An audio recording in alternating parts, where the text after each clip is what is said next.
Helo a chroeso i'r fideo adolygu hwn. Dr Hannah Sams ydw i, a dwi'n ddarlithydd yn Adran y Gymraeg Prifysgol Abertawe. A dwi, ar y cyd gyda'r Athro Tudur Hallam, yn dysgu nifer o fodiwlau llenyddol yr adran, gan gynnwys modiwlau fel canu protest sy'n defnyddio caneuon a cherddi fel lens i edrych ar hanes canu protest yn Gymraeg o 1936 hyd heddi. Os ydych chi am gael ragor o wybodaeth am astudio'r Gymraeg ym Mhrifysgol Abertawe, cofiwch fynd draw i'n gwefan a'n dilyn ar Facebook, Twitter a'r Instagram am y newyddion diweddara. Wrth siarad â disgyblion chweched dosbarth, mae'n debyg bod deall a dadansoddi cerdd Gwenallt y Meirwon yn dipyn o her.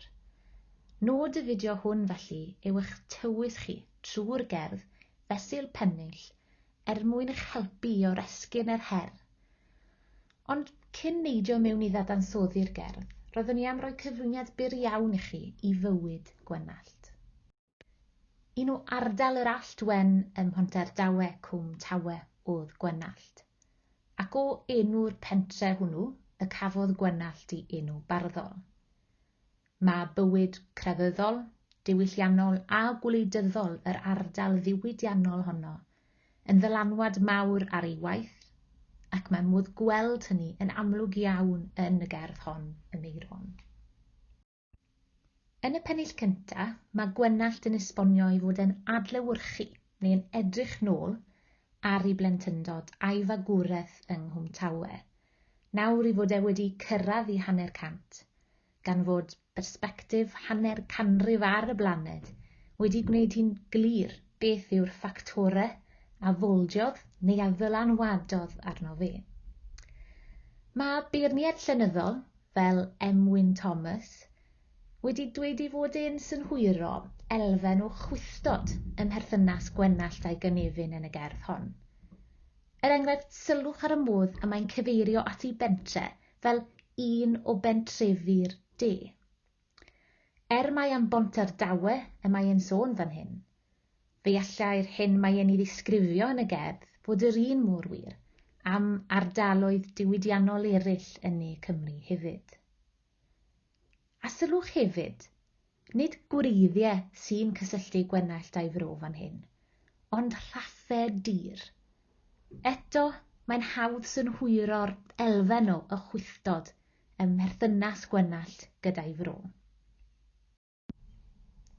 Mae'n peintio darlun o blentyndod hapus ond tlawd yn yr ail bennill, wrth i'r plant wneud y gorau o'r ychydig adnoddau oedd ganddyn nhw, trwy chwarae a beiciau o'r sgrap er enghraifft.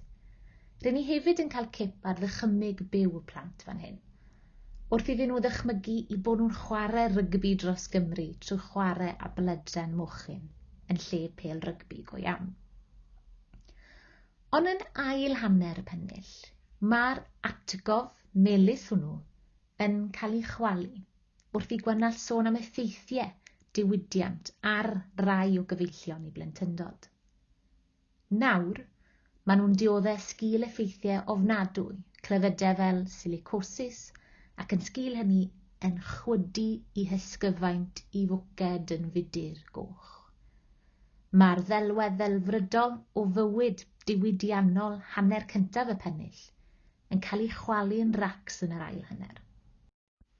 Mae'n amlwg bod i gymdogion, teulu a symudodd i ardal Mhontardawe o Ferthyr, hefyd yn dioddau sgil effeithiau'r diwydiant glo, gan fod sŵn i peswch nhw dros y berth neu dros y clawdd, yn atgoffa Gwenallt o realiti bywyd yr ardal ddiwydiannol.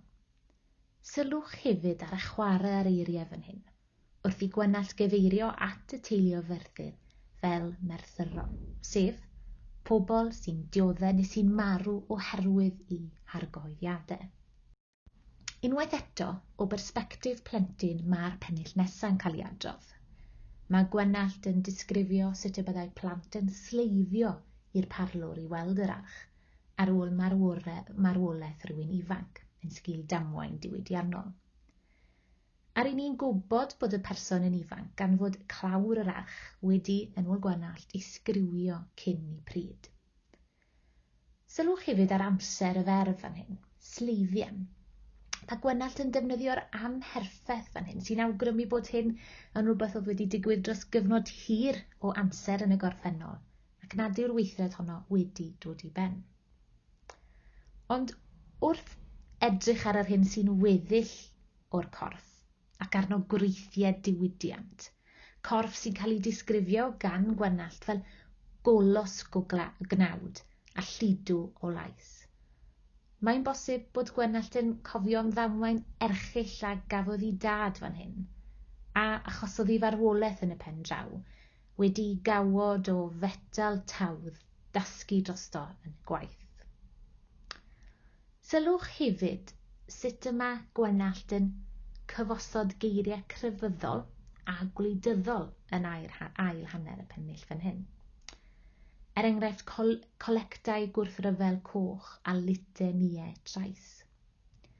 Mae sosialaeth a chrefydd yn ddau o brif themau Gwenallt, a rydyn ni'n gweld y tensiynau rhwng y ddou fan hyn. Ym mhennill 5, mae Gwenallt yn pwysleisio unwaith eto natur annaturiol marwolaeth trigolion i ardal. A mae'n neud hynny i ddechrau trwy bersonoli marwolaeth naturiol. Marwolaeth sydd yn rhoi rhybudd i rywun, enghraifft gan fod y person yn mynd yn hun.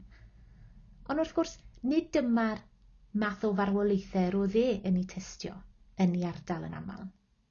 Yn hytrach byddem yn gweld marwolaethau sydyn, marwolaethau di-rybydd, a mae e'n defnyddio'r trosiad sy'n cyfleu hynny i'r dim trwy ddisgrifio marwolaeth diwydiannol fel llewpart diwydiannol a naid yn sydyn slei.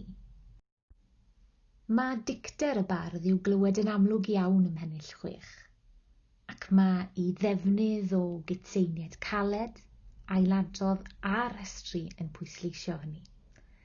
Mae e'n pentyrru ansoddeiriau sy'n ymwneud â'r diwydiant a'r byd amhir, mwyn ceisio disgrifio natur marwolaeth diwydiannol.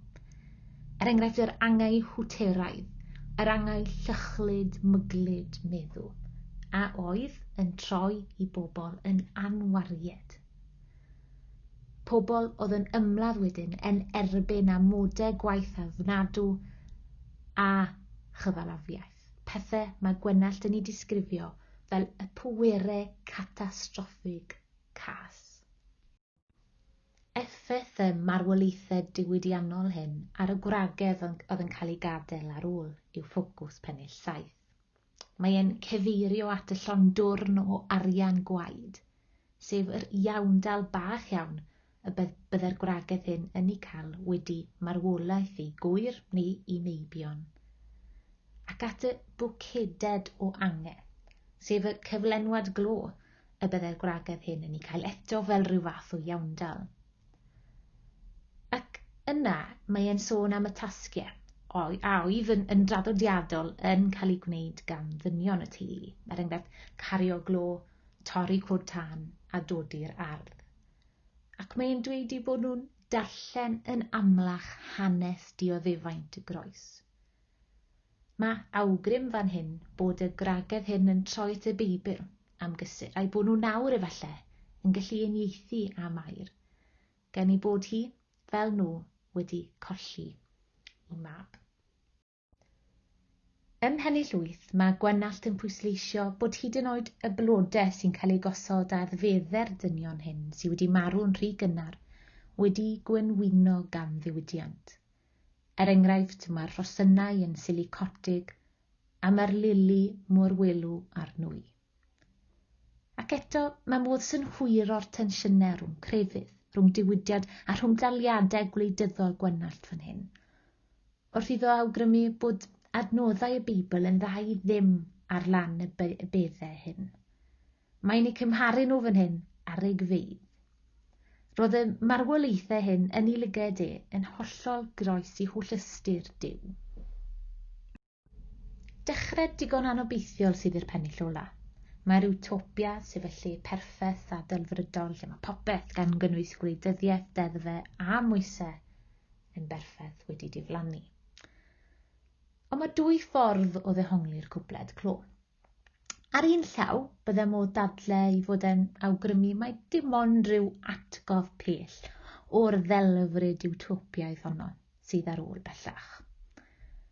Ond ar y llaw arall, byddai modd i ddehongli fe mewn goleuni mwy optimistaidd, gan awgrymu bod cymdogaeth a theulu yn dal i fodoli ac yn dal i fod yn genhaliaeth gweitha pawb a phopeth.